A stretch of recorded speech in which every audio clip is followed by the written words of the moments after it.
Thank you, Anthony. I'll take it from here. My name is Hannah Corbett, and I will be covering gender roles, religion, and summarizing our report about Turkey and our company, Winmark Corp, going to Turkey. To start off with gender roles, the roles of men and women in the Turkish culture are very distinct, and they are much different than that of Americans. Men have an authoritative role over the whole family in Turkey. Women are expected to take care of the family. To maintain the family structure, the woman is dependent on her husband. Women are not free to make their own choices about their education, about their marital status, or even about their jobs. In order for a woman to work outside of the home, she must first have permission from her husband, and when she does get a job, it's usually a low-salary job, such as an agricultural position or something in the service industry. In Turkey, men are seen as more powerful, more privileged, and obliged to control and protect the women and children in their family. With this power, it is acceptable to punish women and children anytime the man thinks that they're doing something unacceptable. Domestic abuse in certain areas of Turkey is quite prevalent. Many men, even those in authoritative positions such as police officers, do not see a problem with men abusing their wives. They even think the woman should stay with her husband after being victimized.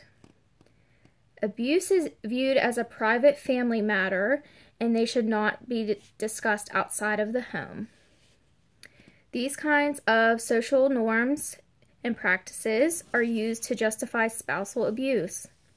In cultures like Turkey, there is an increased tolerance for the abuse of women. Sexuality of women is monitored very tightly. This is supposedly for the protection of family and society as a whole. Abuse is justified when a man thinks his wife has been sexually unfaithful or if she refuses to have sex with him. Women who have premarital sex are viewed very negatively because most men like to marry virgins. When children are learning about gender roles in school, their textbooks deliver both explicit and implicit messages about patriarchal control.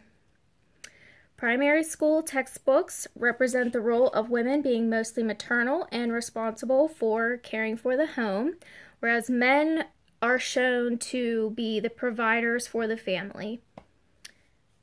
Men are the ones holding important positions in art, history, sports, politics, industry, and more. Men are represented as strong, dominant, and more intelligent, whereas women are represented to be weak and passive. It can be assumed that when our company, Winmark Corp, goes to Turkey, they will be dealing primarily with men. And now a little bit on religion and how it pertains to the Turkish culture. Turkey is a secular state. Of all the Muslim countries, only Turkey and Senegal apply secularism into their constitutions. Secularism focuses on human reason rather than divine inspiration. Turkey uses these values to resolve social and political issues. Secularism is one of the most important principles of the Turkish Republic. From the first Republican Constitution of 1924 on, the concept of secularism has always occupied an important part of the Turkish legislation. Turkey, unlike the United States, practices assertive secularism, which means the state plays an assertive role in excluding religion from public places. For example, Turkey has put a ban on Muslim headscarves. Turkey is thought to be a torn country because it is both Western and Muslim, depending on which part of Turkey you are in. It is not acceptable to talk about or practice religion in public places, especially educational institutions. It doesn't matter if that institution is public or private. Turkey tries to overall control the religion of its people. Religion in Turkey has an effect on how children are raised. Children of Turkey are said to have good manners. Religious Turkish parents do not value imagination or independence in their children. Those children who are raised in a religious home are said to be more obedient to authority. Now, to summarize TeamH findings. On our business venture to Turkey, our company will need to make sure we adjust to their culture and their societal norms. While communicating with the Turks, we will not have to make too many adjustments because they do follow many of the same verbal and nonverbal habits as we do. One major difference is going to be the lack of personal space.